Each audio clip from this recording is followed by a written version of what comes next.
드림 플러스 여러분들과 함께 약 4주 정도 살펴볼 시리즈의 주제는 교회가 낯선 사람들을 위한 교회 안내서라는 제목으로 교회 이야기를 여러분들이 한번 해보려고 합니다.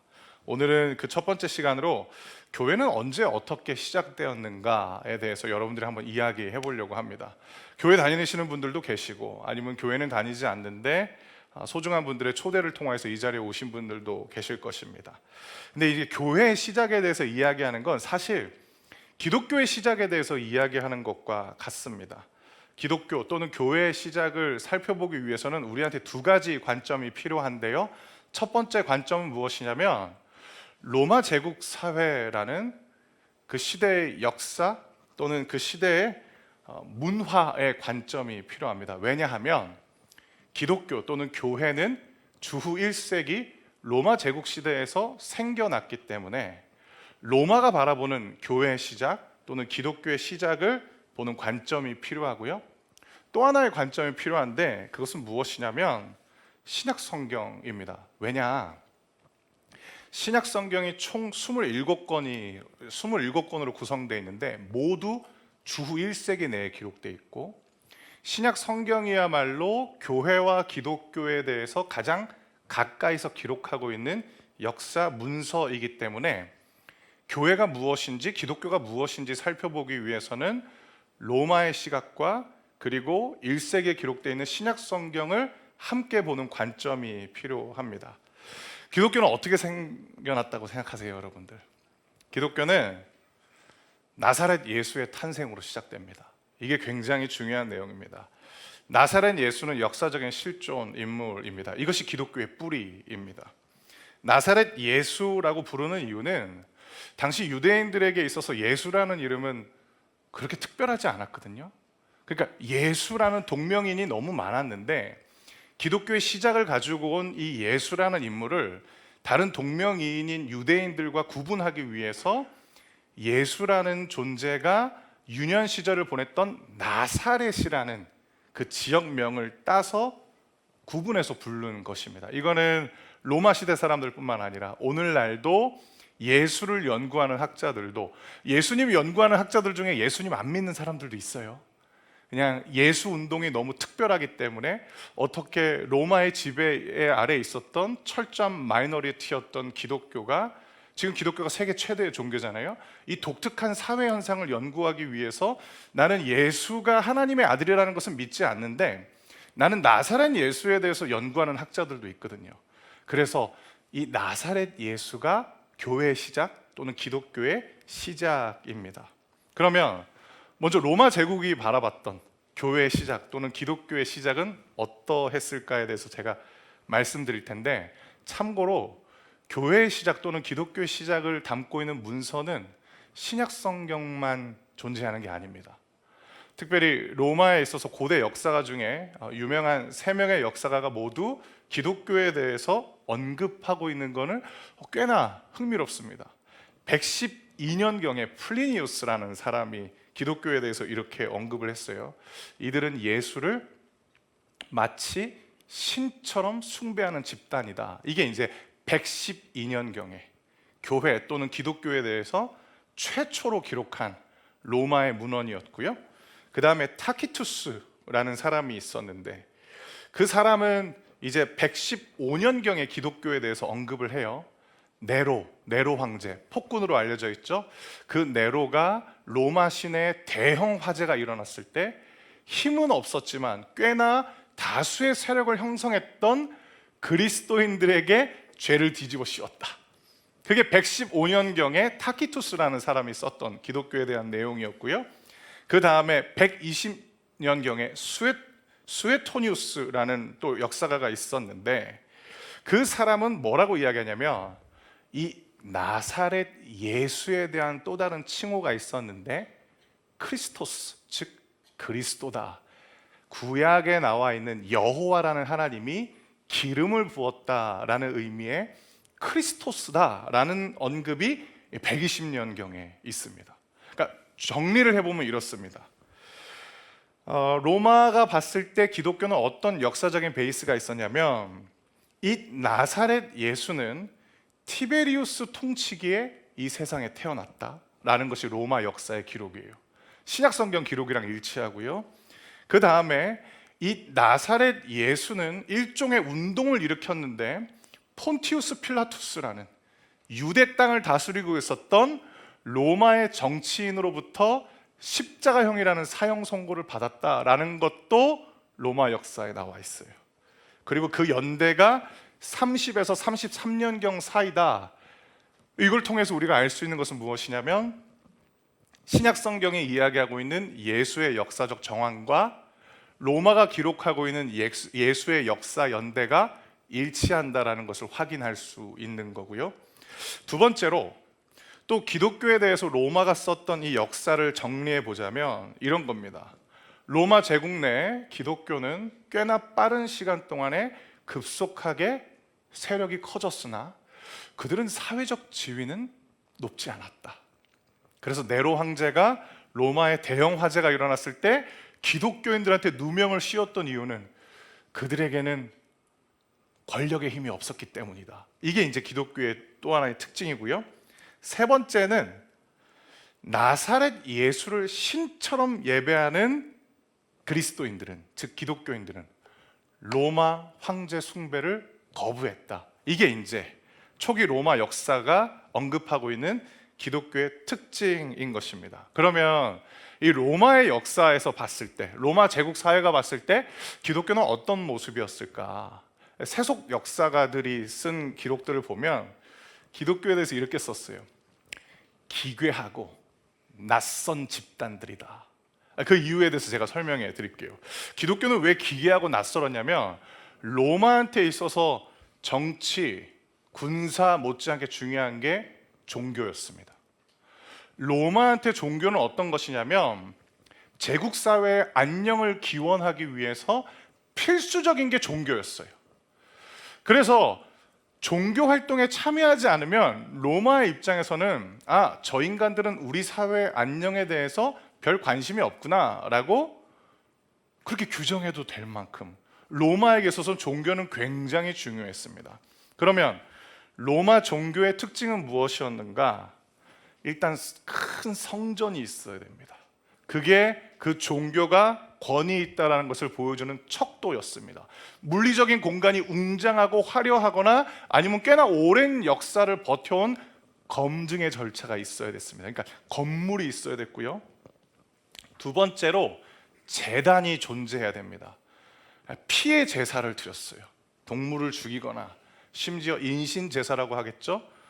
사회에서 잘못된 사람이라든지 아니면 가치 있는 사람을 죽여서 번제단에 태워서 제사를 지냈는데 그런 제단이 있어야 됐어요. 그게 종교라고 불리는 조건이었고 또 하나의 조건은 뭐냐?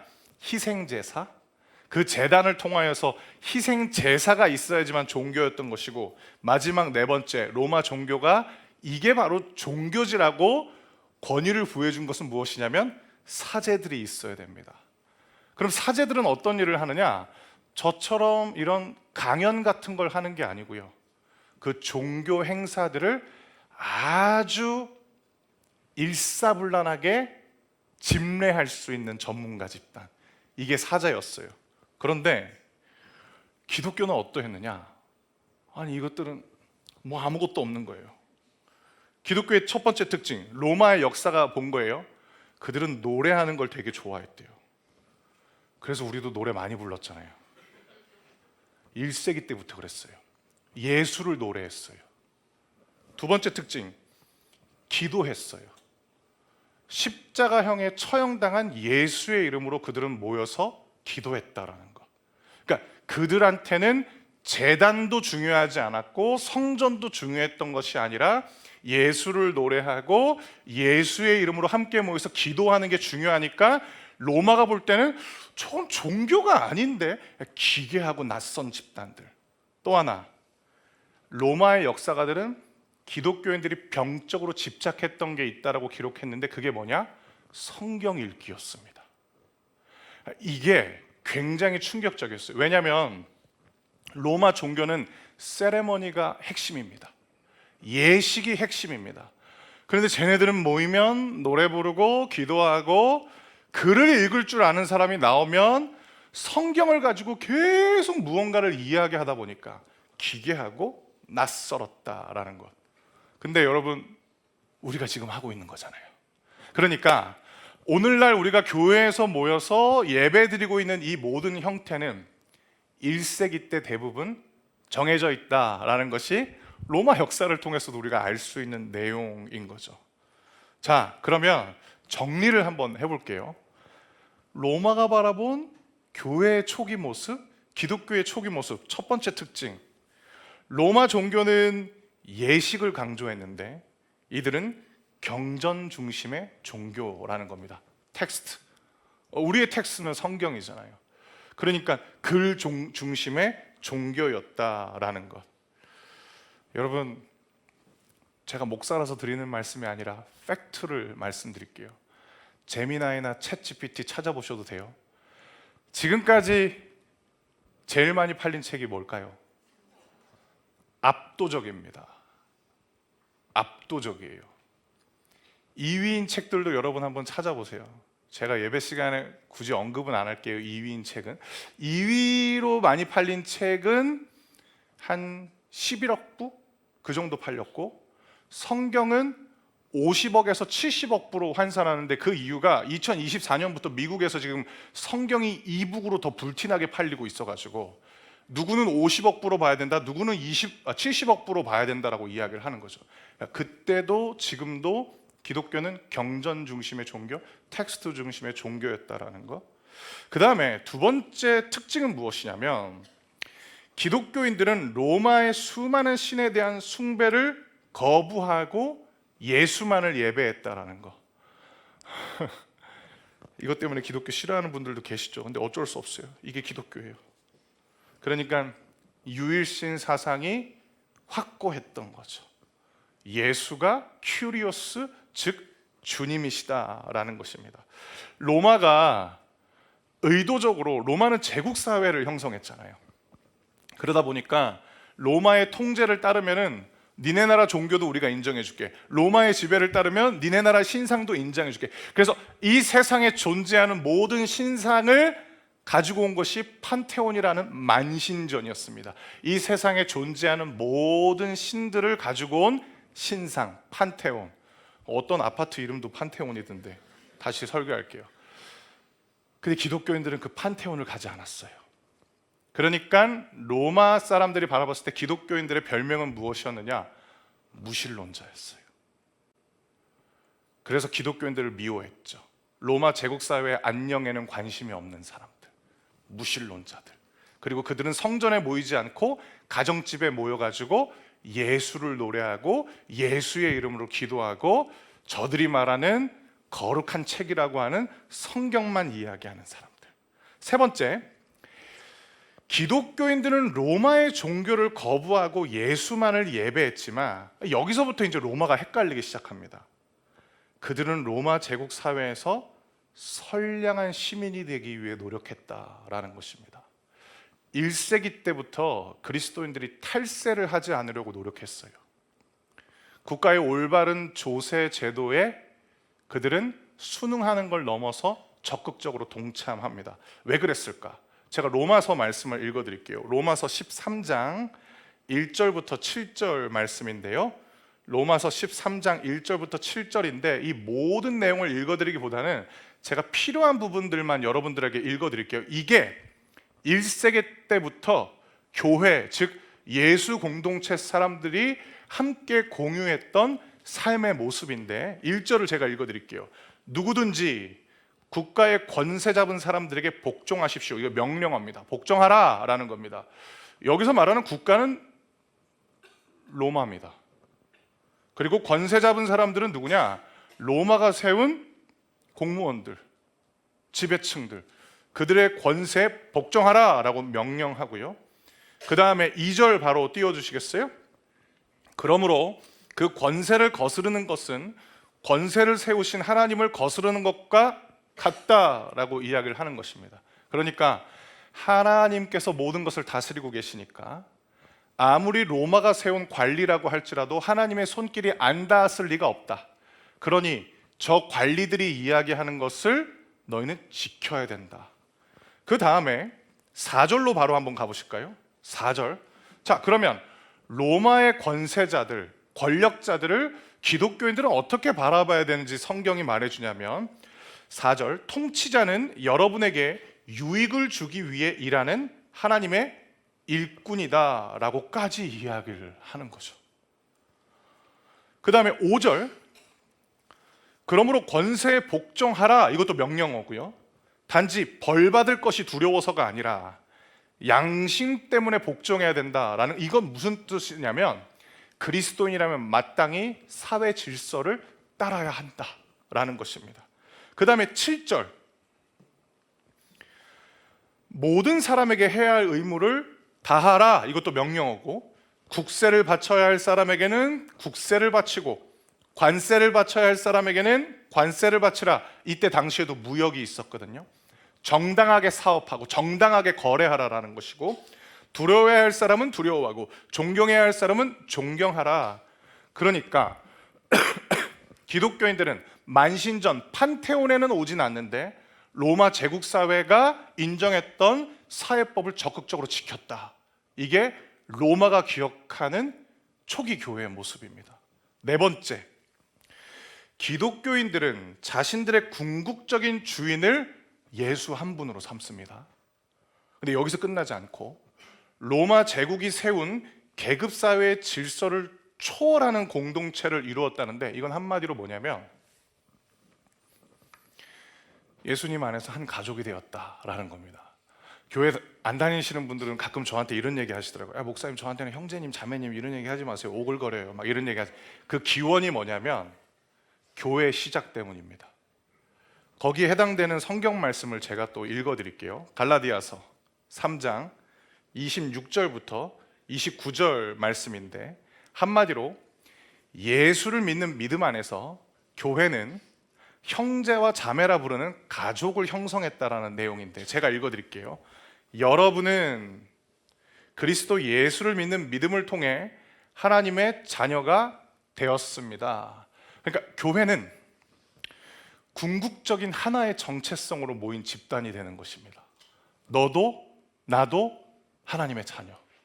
네가 나보다 좀 더 잘난 게 아니고, 내가 너보다 좀 더 못난 게 아니고, 너도 나도 하나님의 자녀. 이유는 딱 하나, 너도 나도 예수 믿으니까. 이게 이제 교회의 모습인 것이고요.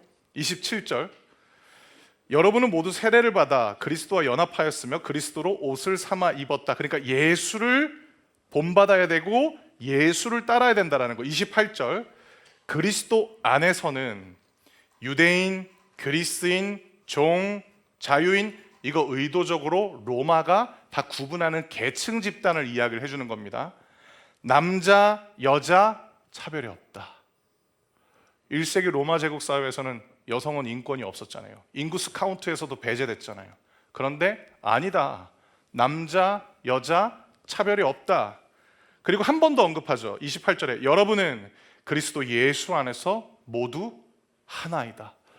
여기서 형제님, 자매님이 나온 거죠.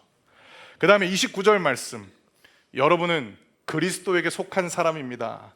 그러므로 여러분은 아브라함의 자손입니다. 하나님께서 아브라함에게 하신 약속대로 여러분은 하나님께서 주시는 모든 복을 받습니다. 이 29절 말씀 잠깐 자막으로 고정해 주시겠어요? 이게 나중에 우리 드림 플러스에서 여러분들이 배우시게 될 텐데, 우리가 구약 성경도 읽어야 되는 이유인 거죠. 예수를 믿으면 구약 성경에 기록된 하나님의 축복이 다 나한테도 적용된다라는 거. 이게 교회의 모습이었습니다. 그러니까 예수 안에서 너도 나도 한 가족이다라는 거. 하나만 더 살펴볼게요. 에베소서 6장 5절부터 9절에 있는 내용인데, 이거는 로마 제국 사회에서 진짜로 천지가 개벽되는 선언인데, 5절에 종들은 두렵고 존경하는 마음으로 주인에게 복종하십시오. 이건 당연한 거죠. 이거를 놀래는 로마 사람은 없는 거죠. 근데 9절 한번 띄워주시겠어요? 주인들도 똑같이 종들에게 잘해주고 윽박지르지 마십시오. 여러분의 주인이기도 하지만 동일하게 그들의 주인도 되시는 분이 하늘에 계신다라는 거. 우리 주님은 모든 사람을 차별하지 않으시고 똑같이 대해주는 분입니다라는 것. 이게 이제 교회입니다. 그럼 정리를 해볼게요. 이런 네 가지의 모습을 통하여서 로마 제국 사회는 기독교를 어떻게 바라봤느냐? 새롭게 생겨난 신흥 종교를 넘어서서 우리 제국의 질서를 파괴할 수도 있는 위험한 운동으로 본 것입니다. 실제로 제가 읽어드렸던 이 갈라디아서 말씀과 에베소서 말씀 때문에 기독교 내에서 노예제 폐지 운동이 일어났죠. 그러니까 이게 로마 제국 사회에서 바라본 교회의 시작이었던 것입니다. 자, 여러분 반 넘게 오셨어요. 그러면 신약 성경은 교회의 시작을 어떻게 말하고 있는가? 이것이 오늘 설교의 결론부라고도 할 수 있겠는데요. 신약 성경이 기록한 기독교와 교회의 시작은 무엇이냐면 한마디로 이 교회는 예수가 세우셨다라는 것이 핵심인데 우선은 기독교와 교회에 대해서 그 정의를 말씀드려 볼게요. 기독교는요, 나사렛 예수를 믿는 신앙이 기독교인 것이고요. 교회는 나사렛 예수를 믿는 사람들이 모인 공동체가 교회입니다. 그러니까 이게 교회인 거예요. 그리고 여러분들 각자 개인이 이미 예수님을 믿고 계신다면 여러분들 안에 기독교 신앙이 있는 것이고, 아직 내가 기독교 신앙에 대해서 잘 모른다라는 것은 여러분들이 예수를 향한 믿음이 아직 형성되지 않았다라는 것입니다.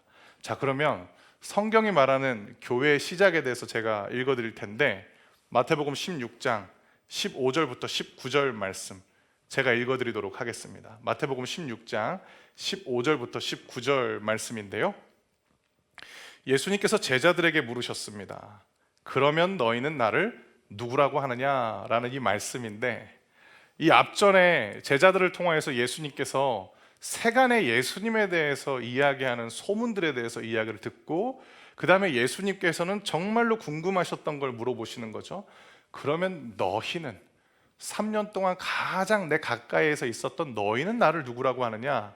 16절에 시몬 베드로가 대답했습니다. 주님은 그리스도시며 살아계신 하나님의 아들이십니다. 이것이 이제 나사렛 예수에 대한 믿음이 있어야만 언급할 수 있는 또 다른 예수에 대한 정체성인 거죠. 주님은 그리스도시고 살아계신 하나님의 아들이시다. 즉 주님은 구원자이시다. 이런 내용입니다. 그러자 17절에 예수님께서 베드로에게 말씀하셨습니다. 요나의 아들 시몬아, 내가 복되다. 내 혈육이 이것을 내게 알려준 것이 아니라 하늘에 계신 내 아버지께서 알려주신 것이다. 18절이 핵심입니다. 내가 내게 말한다. 너는 베드로다. 내가 이 돌 위에, 이 돌이 뭐냐면 예수를 향해 드렸던 신앙 고백인데요, 주님은 그리스도시며 살아계신 하나님의 아들이십니다 라는 이 돌 위에 예수님께서 이렇게 말씀하세요. 내 교회를 세울 것이다. 지옥의 문이 이것을 이기지 못할 것이다.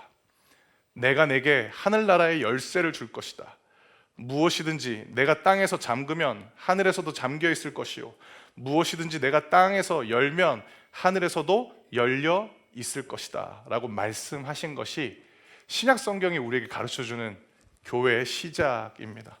자, 그러면 이 본문을 통해서 교회가 어떻게 시작되었는지 우리가 알 수 있는데, 그리고 누가 세웠는지도 알 수 있는데, 그 첫 번째 메시지가 무엇이냐면 교회는 예수님이 세우셨습니다. 이게 핵심입니다. 교회는 사람이 세우지 않았습니다. 교회는 예수가 세우셨습니다. 이게 성경의 기록이고요, 성경에 기초한 신앙을 고백하는 모든 교회가 동의하는 교회의 기원입니다. 교회는 예수가 세우셨습니다. 두 번째, 예수가 교회를 세운 곳은 물리적인 공간이 아니고요, 당신을 향한 믿음이라는 신앙의 공간 위에 예수가 교회를 세우셨다. 이것이 성경이 말하는 교회의 시작입니다. 세 번째, 이 신앙을 고백한 사람은 예수에게 가장 가까이 있었던 제자들이었다라는 것. 예수가 어떤 일을 하셨고 예수가 어떤 말씀을 하셨는지 가장 가까이에서 본 제자들의 신앙 고백 위에 예수가 교회를 세우셨다라는 거. 네 번째, 예수는 교회를 세우실 때 교회를 무너뜨릴 수도 있고 예수님을 믿는 사람들을 위기에 빠뜨릴 수 있는 지옥의 문, 그리고 위협이 될 수 있는 죽음들, 이러한 것들이 교회를 이기지 못할 것이다 라는 약속을 주셨다라는 것. 마지막 다섯 번째, 예수님께서 교회를 세우셨는데 이 교회는 어떤 곳이냐면은 하나님의 뜻이 이 세상에서 실현되도록 권위를 위임받은 특별한 곳이다 라는 것입니다. 이게 이제 교회의 시작입니다. 그러면 이제 오늘 설교의 마지막 부분인데, 그럼 교회는 어떤 곳이어야 되는가? 그 부분에 대해서 말씀드리고 오늘 설교를 마치도록 할 텐데요. 교회는 어떤 곳이 되어야 되는가? 이 부분은 골로새서 1장 15절부터 22절 내용인데, 이 부분도 제가 여러분들에게 읽어드리면서 설명드릴게요. 먼저 골로새서 1장 15절부터 17절인데 자막을 여러분들 한번 보시겠어요? 제가 15절 말씀 읽어드릴게요. 아무도 하나님을 보지 못했으나 예수님께서 하나님의 모습을 보여주셨습니다. 그리스도는 이 세상 만물보다 먼저 계신 분입니다. 그의 능력으로 하늘과 땅에 있는 모든 것과 눈에 보이는 것과 보이지 않는 것과 모든 권세와 지위, 주권, 능력이 생겨났습니다. 이 모든 것이 그리스도에 의해 창조되었으며 또 그리스도를 위해 창조되었습니다. 그리스도는 모든 것이 생기기 전에 이미 계셨으며 이 세상 모든 만물이 그분에 의해 유지되고 있습니다 라고 기록되어 있습니다. 교회는 어떤 곳인가? 교회는 예수님이 누구신지 가르쳐 주는 곳입니다. 그렇기 때문에 여러분, 예수님 알고 싶으시면 교회 오셔야 돼요. 왜냐하면 교회가 예수님이 누구신지 가르쳐 줄 수 있기 때문인 것입니다. 물론 예수님이 누구신지 가장 잘 알 수 있는 것은 성경이죠. 그런데 교회가 감당해야 되는 일은 무엇이냐면 예수님이 누구신지 말씀해 줄 수 있는 이 성경을 통하여서 예수가 참으로 어떤 분이신지 보여주는 것이죠. 여러분들한테 한 가지 질문 드려볼게요. 마음속으로 답해 보셨으면 좋겠습니다. 여러분에게 예수님 어떤 분이세요? 여러분에게 예수님 어떤 분이세요? 많은 분들이 예수님 하면 좋은 분, 나를 도와주는 분. 그런데 성경은 예수님에 대해서 이렇게 말씀해 줍니다. 그분은 보이지 않는 하나님을 보여주는 분이시다. 그리고 또 하나, 그분은 이 세상의 모든 것이 존재하기 이전에 존재하셨던 이 세상의 참된 주관자이시다라는 거. 그러면 우리는 예수님이 어떤 분이신지 교회를 통해서 배울 수 있는데, 그것은 무엇이냐면 예수가 내 인생을 도와주는 분일 뿐만 아니라 내 인생을 주관하시는 주님이시구나 라는 것을 우리는 교회를 통해서 배울 수 있는 것입니다. 또 하나, 교회는 어떤 곳이어야 되는가? 교회는 예수님을 중심으로 모이는 공동체여야 한다라는 것입니다. 이번에는 골로새서 1장 18절부터 19절 말씀을 제가 읽어드릴게요. 그분은 자신의 몸인 교회의 머리가 되십니다. 또한 모든 것이 그분으로부터 시작되었으며 죽은 사람들 중에서 가장 먼저 살아나셨으므로 모든 것의 으뜸이 되십니다. 하나님께서는 자신에게 속한 모든 것이 그리스도 안에서 살아가는 것을 기뻐하셨습니다. 아멘. 로마 제국은 예수님 소중하게 여기지 않았죠. 그러니까 가장 고통스러운 형벌을 부여했던 거죠. 십자가에서 죽이는 거. 그런데 교회에 가면 예수님이 어떤 분이신지 다시 알 수 있는 거죠. 교회에 가면 예수가 으뜸이 되시는구나 라는 것을 알게 되는 것입니다. 18절을 한번 자막으로 다시 띄워주시겠어요? 우리에게 있어서 좀 헷갈리는 부분이 등장해요. 교회는 예수님의 몸이고 또 교회의 머리는 예수이시다 라는 이 말씀이 등장합니다. 제가 좀 쉽게 설명해 드릴게요. 교회가 예수님의 몸이다라는 것은 무엇이냐면 교회의 중심은 예수여야 된다라는 것입니다. 교회의 모든 모임, 교회의 예배, 교회의 프로그램, 그 모든 것들의 중심이 예수여야 한다라는 것. 그리고 또 하나, 교회가 예수의 머리가 된다는 것은 예수님이 제일 높다라는 뜻도 물론 되지만 교회의 모든 가치 판단과 의사 결정의 기준은 예수의 가르침이어야 된다라는 거.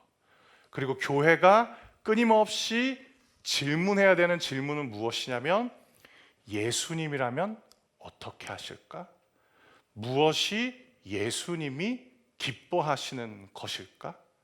이 질문 앞에 날마다 서는 것이 교회의 마땅한 모습인 것이고 처음에 예수님께서 이 땅에 세우신 교회의 참된 모습이다라는 것입니다. 마지막 세 번째, 교회는 하나님과 멀어졌던 자들이 예수께서 십자가에서 죽으신 대가로 주어지는 하나님과의 관계 회복을 누리는 축복의 공동체라는 게 교회라는 것입니다. 20절부터 22절 말씀 제가 읽어드리도록 하겠습니다. 골로새서 1장 20절부터 22절 말씀인데요, 제가 읽어드릴게요. 하나님께서는 이 땅에 있는 것이나 하늘에 있는 것이나 모든 만물이 오직 그리스도를 통하여 하나님께 나아올 수 있도록 정해놓으셨습니다. 그리스도께서 십자가에서 흘리신 보혈로 평화의 길을 열어놓으신 것입니다. 이전에는 여러분이 하나님과 단절되어 있었습니다. 여러분의 악한 행실 때문에 하나님과 멀어져서 마음으로는 하나님과 원수가 되고 만 것입니다. 그러나 이제 그리스도께서 여러분을 하나님과 친구 사이로 화해시켜 주셨습니다. 여러분을 하나님께로 인도하기 위해 그분은 친히 사람의 몸을 입고 이 땅에 오셔서 십자가에 달려 돌아가셨습니다.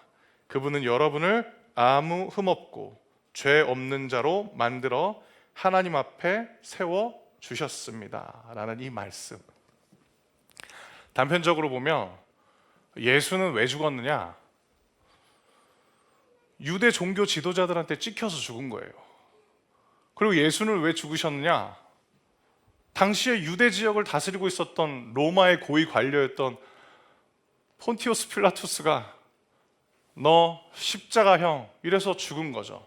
근데 신약 성경은 좀 다르게 이야기를 합니다. 예수는 왜 죽었느냐? 하나님께서 당신과 관계를 회복하기 원하는 죄인인 집단들이 있었는데 그 집단들과 화해하기 위해서 예수가 화해의 길을 열기 위해서 죽었다라고 기록하는 거죠. 그 죄인이 누구냐? 우리입니다. 아니 목사님 추운 날 이렇게 와서, 그리고 교회 처음 오신 분들도 있는데 죄인이라고 하고. 설명드려 볼게요. 우리가 살고 있는 이 세상은 죄를 어떻게 이야기를 하냐면 윤리적 결함 또는 우리가 살고 있는 사회라는 공동체를, 그 공동체의 질서나 근간을 훼손하는 사람들, 그걸 이제 죄인이라고 하잖아요.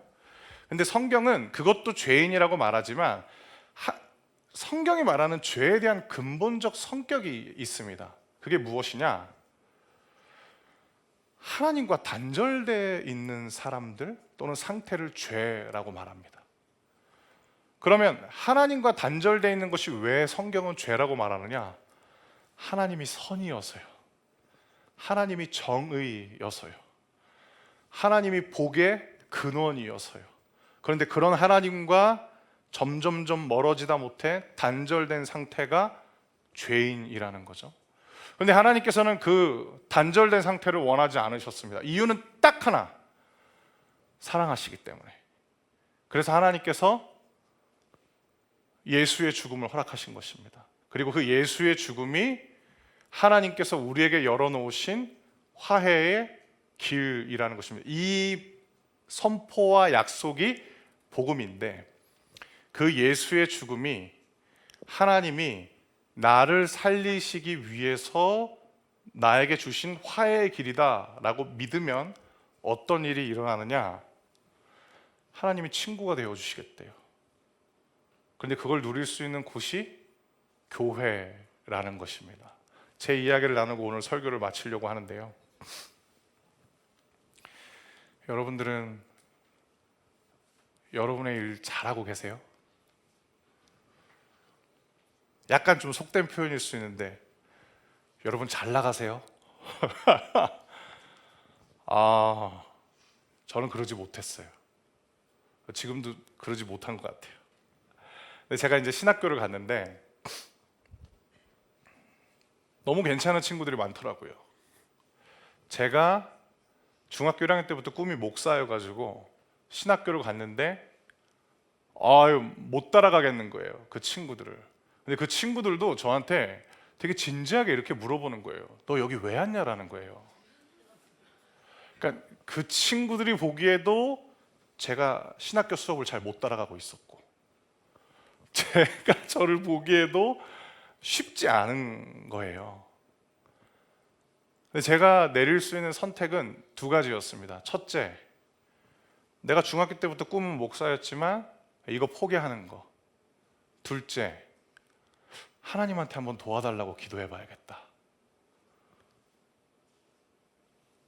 그래서 저는 처음에 포기하려고 그랬어요. 그 지도 교수님한테 찾아갔죠. 교수님, 제가 못 따라가겠다고. 근데 그 지도 교수님이 되게 은혜로운 얘기를 해주실 줄 알았는데 저한테 하는 얘기가 그냥 공부 열심히 하라고 이렇게 저를 내보내는 거예요. 그래서 저분이랑 이야기하면은 해답이 나오지 않겠다. 그래서 혼자 기도했어요. 제가 뭐라고 기도했냐면, 하나님 힘도 세다면서요. 하나님은 지혜로우시다면서요. 하나님은 다 가진 분이시라면서요. 그리고 마지막에 했던 그 기도가 제 말문을 막아버렸어요. 하나님은 저를 사랑하신다면서요. 저를 도와주세요. 목사가 되고 싶은데 지금 저는 목사가 될 수 없을 것 같아요. 저를 도와주세요. 그리고 마지막에 제가 이렇게 기도했죠. 예수님의 이름으로 기도드립니다. 그리고 20년이라는 세월이 지났고 여러분들이랑 같이 이렇게 신앙생활을 하고 있는데 참 신기하면서도 감사한데 이유는 딱 하나, 예수님의 그 죽음이 하나님과 멀어졌던 저에게 하나님이 건네시는 화해의 손길이었고, 그 예수님의 죽음이 나를 위해 건네신 하나님의 회복의 초대라고 받자 제 삶 가운데 하나님이 도와주시는 역사가 생겨나더라고요. 오늘 여러분들 정말 많은 이야기를 들으셨어요. 그런데 이 한 가지만 기억하시면 되겠는데, 그 예수님의 십자가 죽음이 여러분을 위한 선택이었다라는 거, 그리고 그 예수님의 십자가 죽으심으로 말미암아 하나님이 건네시는 그 화해의 손길이 수많은 사람들을 향한 것으로 끝나는 것이 아니라 여러분을 향한 것이라는 거, 그리고 이 기도를 드리셨으면 좋겠어요. 하나님, 저도 도와주세요. 예수님의 이름으로 기도드립니다. 그 기도 가운데 하나님이 반드시 응답해 주실 것입니다. 여러분 눈을 한번